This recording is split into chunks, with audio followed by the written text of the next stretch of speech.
Here at BROADLINK, we know that you're an impatient, petulant little child.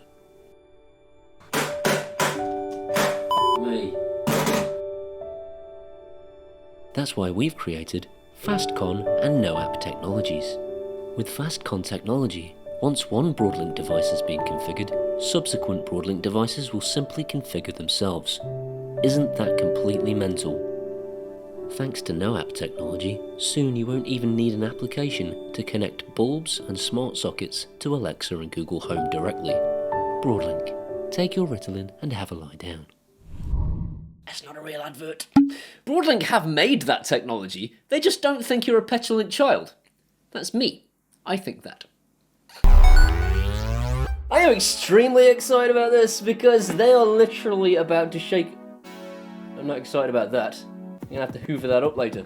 I'm extremely excited about the products that are in here, not because of the actual devices themselves, but because of the technology behind them. Check this out. Ladies and gentlemen, may I present to you the future? What do you mean that's the past and you've seen it before? This is no ordinary light bulb. This is the first ever Wi-Fi light bulb that will configure itself. I have never seen anything like this.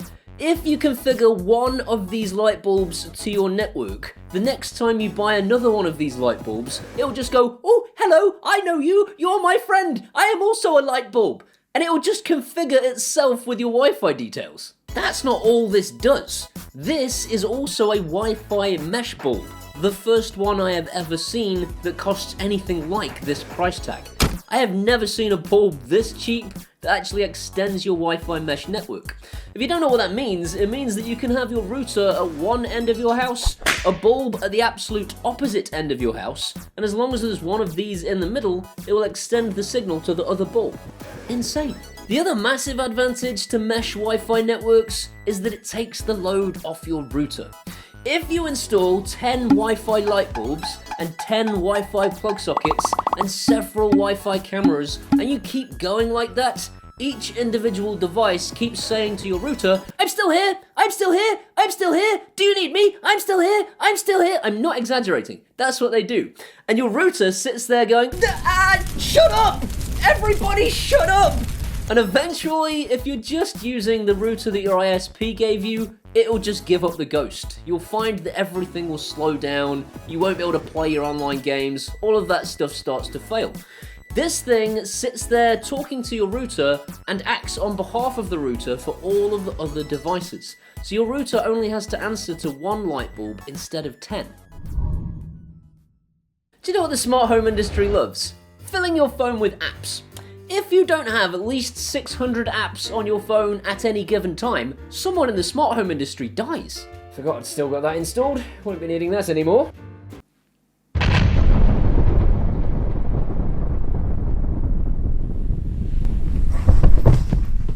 And BROADLINK are the first company I've ever heard of to say to themselves, why does this need an app? One of them had a brilliant idea. Hang on a minute, I can do a bit. One of them had a brilliant idea. And this brilliant idea was to turn this thing into a wireless access point so that you could log onto it with your phone to give it your router's details. That would then connect it to the internet and in turn connect it directly to Google Home, She That Should Not Be Named, and If This Then That with no app required. Wait a minute, that's why it's called Noapp technology, isn't it? So I'm going to show you exactly how that works now using this bulb and this lamp at the back of the room. So that is flashing away because it's saying, I am here, I am an access point, feel free to access me. That's the point of access points. So I'm going to switch my Wi-Fi on and I'm going to discover devices and it should find a BROADLINK Wi-Fi device. And if I tap there to sign in, this is where I can actually put my user details in for my router downstairs. So I'm going to select my router. You must select the 2.4 GHz Wi-Fi network and put in your router's password. So it's the same one you give to your mates when they come around saying, can I access your Wi-Fi please? Robbing bastards. So input your email to sign up. So if you don't already have a BROADLINK account, you input your email address to sign up. If you already have one, that's what you put in. This will be so later on Google Home and She That Should Not Be Named can identify you. You need a user detail so that you can be identified by third parties. So I'm going to put in my existing one, which is Hibbert's broadlinktest@gmail.com. Feel free to email me there. I won't answer you. The name of my device is what is going to be discovered by She That Should Not Be Named in Google Home, so call it something sensible. I'm going to call that music. Next. I've read the above information. Definitely. Connect now. The page might be closed. Fine. Device is connecting to the router. And I should see that light stop flashing as it connects to the router, which it has done. Things are going well.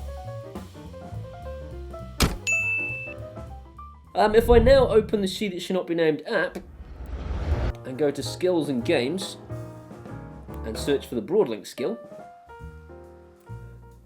click Enable to Use, it should give me the option to either use the app or actually use the Noapp technology. Actually, the first thing it asks me is if I'm in Europe, which I don't know because I don't watch the television anymore because the outside world terrifies me. So I believe I'm still in Europe. If you are, you should press yes. And I'm going to say that I want to use the Noapp technology, so it's important that you press the Noapp button if that's the method that you are planning to use. I now need to enter my Broadlink user details so it can link Broadlink to She That Should Not Be Named for my account personally. So I'm going to put in the same email address that I used earlier on. Next. And it's now sent me an email to my Hibbert's Broadlink Test Gmail account, so I'm just going to go find out what that is.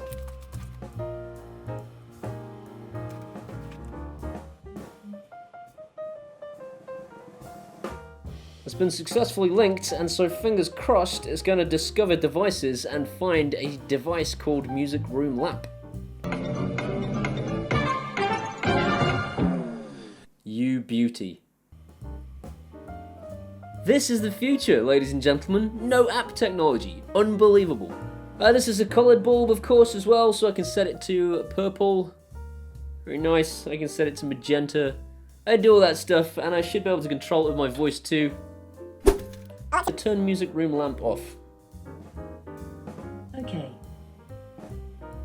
The future. The flipping future. If you don't know who Broadlink are, they're actually one of the most innovative smart home companies in the industry, and always have been. Their software has been a bit hit and miss over the years.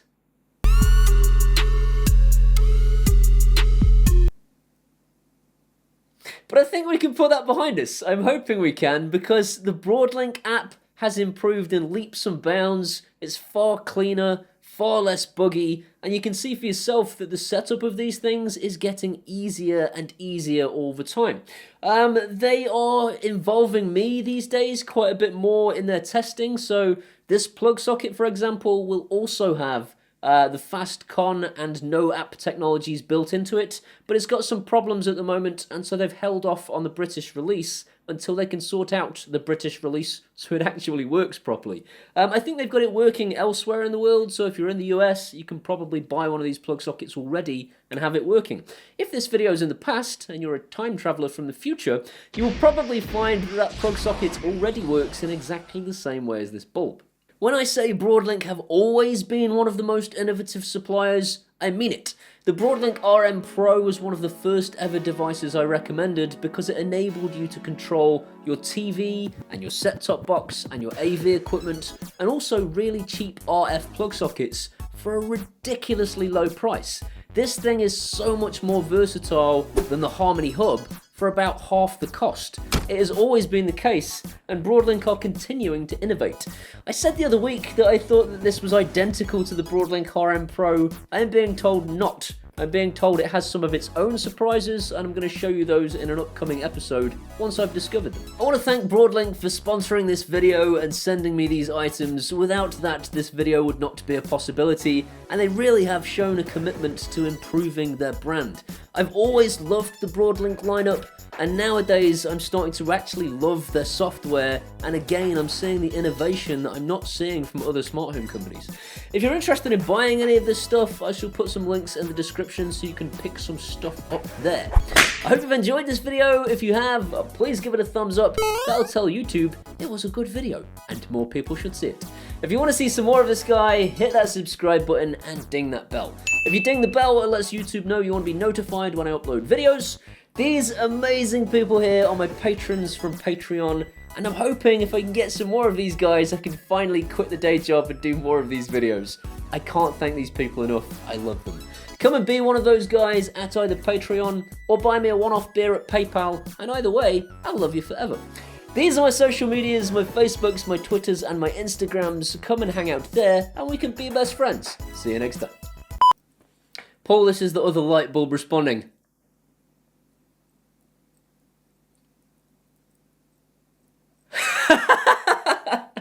What is that? Big letters as if they were stuffing it into Toya's Smart Life's stupid face. And the remarkable... Ping! That's rubbish. That's utterly I'm going to use it anyway. I'm going to do it. And to this day, I still recommend it as one of the first devices you should buy.